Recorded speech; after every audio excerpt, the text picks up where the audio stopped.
Welcome back to the David Pakman Show. Welcome to the bonus show. I have an interesting story here that I think David will have some interesting things to say about. The Dalai Lama is considering ending reincarnation. Now, what that means is that when the Dalai Lama dies, it is believed that he reincarnates, and they search for children all over what is Tibet, I guess, and they find the child that they believe that is the reincarnation of the Dalai Lama. There's a whole big thing to it. It's really interesting. They lay out all of these items in front of the child, and the child who picks all of the ones that belonged to the Dalai Lama before him is the new Dalai Lama, and that's how they do it.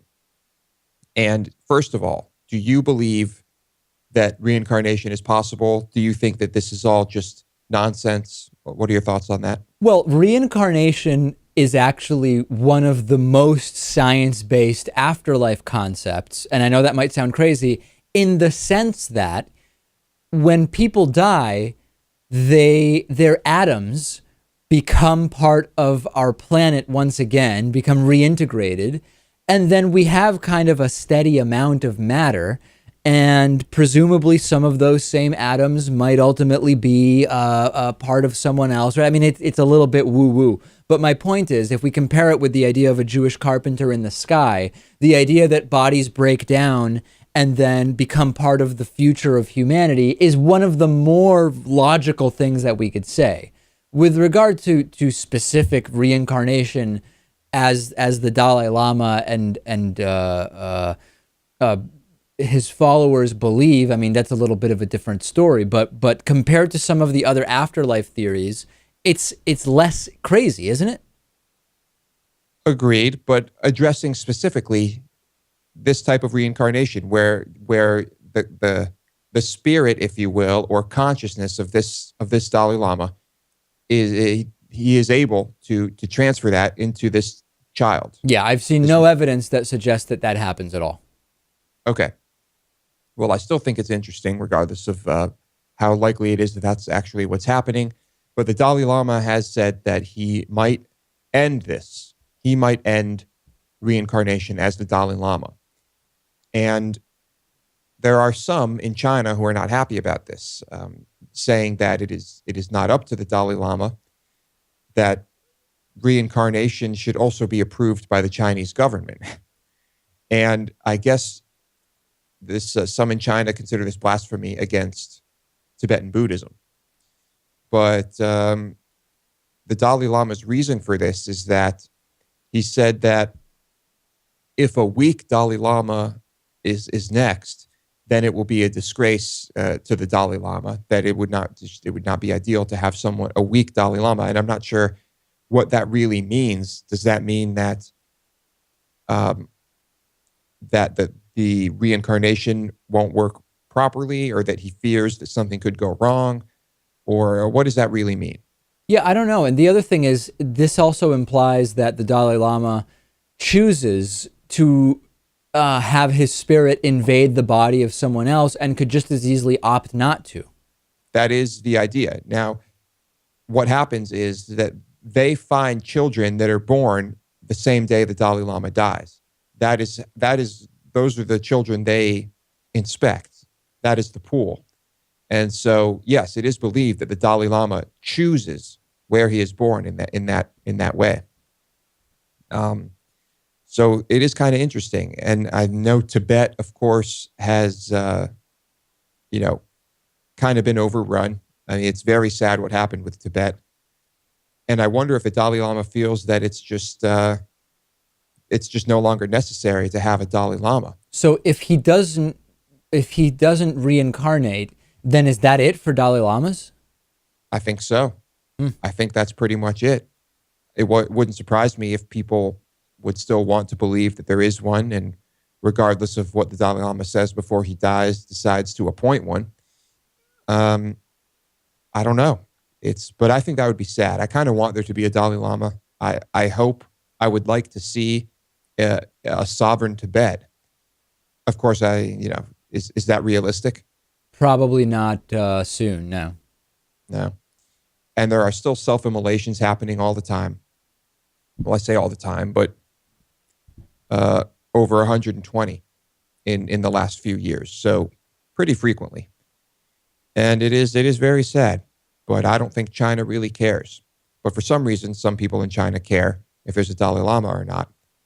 But I guess it is safe to assume that there is a group, at least a small group of people in China who probably also want to see a sovereign Tibet. They probably just can't speak out about it too much. Denmark. There is a teachers group in Denmark that is calling for Muhammad cartoons in all school textbooks. This teaching association thinks that, they want this done now, pretty much. And they think that it's important that this is in the textbooks when exploring religion and discussing all the things that have happened as of late. Is this a good idea or is this insulting? I don't know that I'd call it insulting, but it just seems like you're kind of going out of your way to do something which, while maybe people shouldn't be so offended, and we agree that the idea of a Muhammad cartoon should not be offensive, it should certainly not lead to violence, you are instigating in a way. So I completely defend their right to do this. I think any violence as a result of a cartoon is insane. But at the same time, I do get the feeling that they're deliberately doing this to get a rise out of people. And if we get to the point where Muhammad cartoons are totally ubiquitous, they're just everywhere, will it no longer be an issue? Will there stop being murders over Muhammad cartoons if every country is like, hey, you know what? Screw it. We're just gonna put these cartoons everywhere. Maybe so. And the other thing is, if you're going to have a textbook which is addressing the controversy over Muhammad cartoons, I think it's perfectly valid to say, well, the textbook should have an example, right? That absolutely makes perfect sense if it's a historical discussion. So at face value, I don't think that there's anything particularly wrong with this, but I do think we should pay attention to the motivations for doing it. And historically, I think it is interesting that that original cartoon that did come out of Denmark has been, it's been the center of so much. And so many things have happened because of that cartoon that it does have some historical significance. Oh, yeah. It's not obligatory to teach children about these cartoons in schools over there, but it is happening more and more frequently.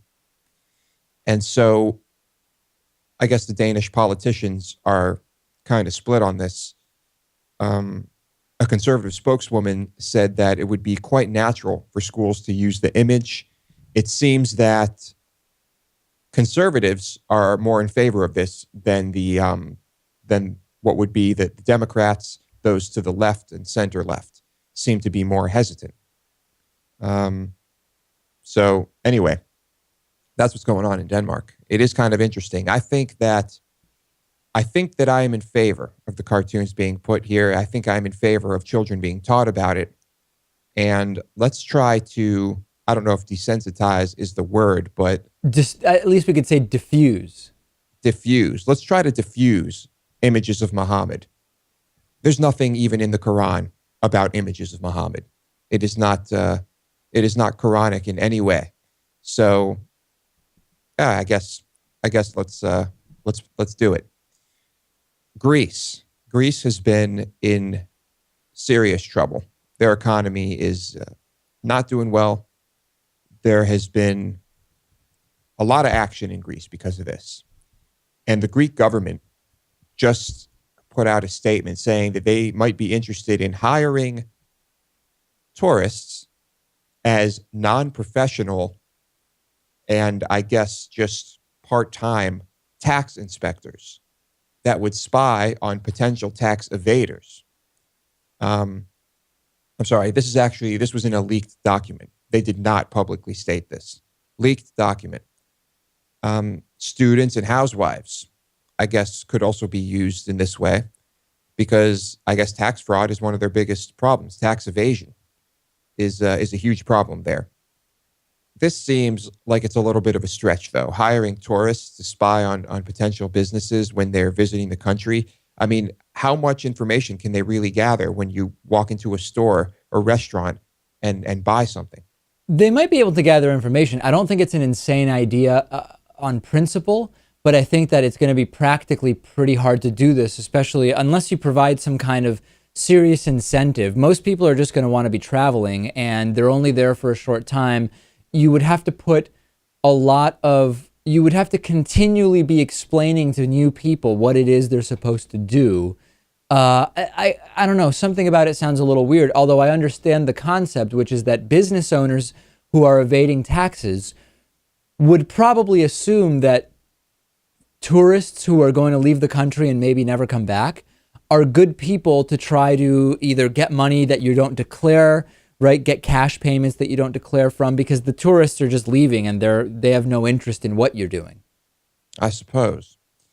But it's interesting that they are looking to tax evasion as one of the reasons they are in this situation, and fixing it to be one of the ways out of it. Tax evasion has got to be pretty common in the United States as well. But I mean, there must be a lot of very rich people that are paying nothing or almost nothing over there. I imagine that's what's happening, right? Yeah.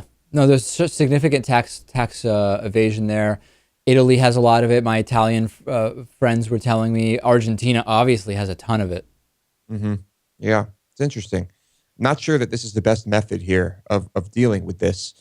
But when it's so deeply rooted in the culture, I feel like you need to tackle this from the ground up. I mean, maybe do Greek people love their country? I mean, maybe you start with children and say, explain the importance of paying taxes. I don't know. I mean, how do you fix this from a social point of view? Yeah, I know. I think it's probably an education type of thing. I mean, in the U.S., the great George Lakoff, of course, has talked about how to talk about taxes in a way that doesn't make people so resentful of them. It's an interesting question. Yeah.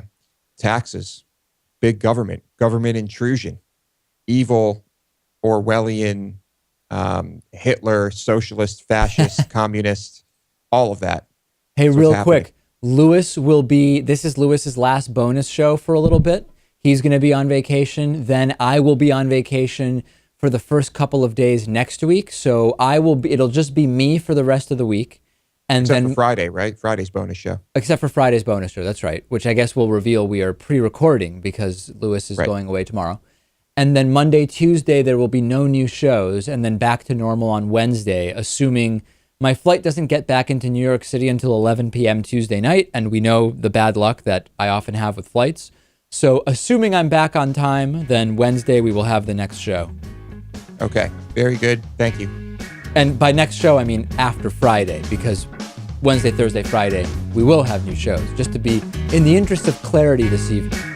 Thank you. We now have clarity.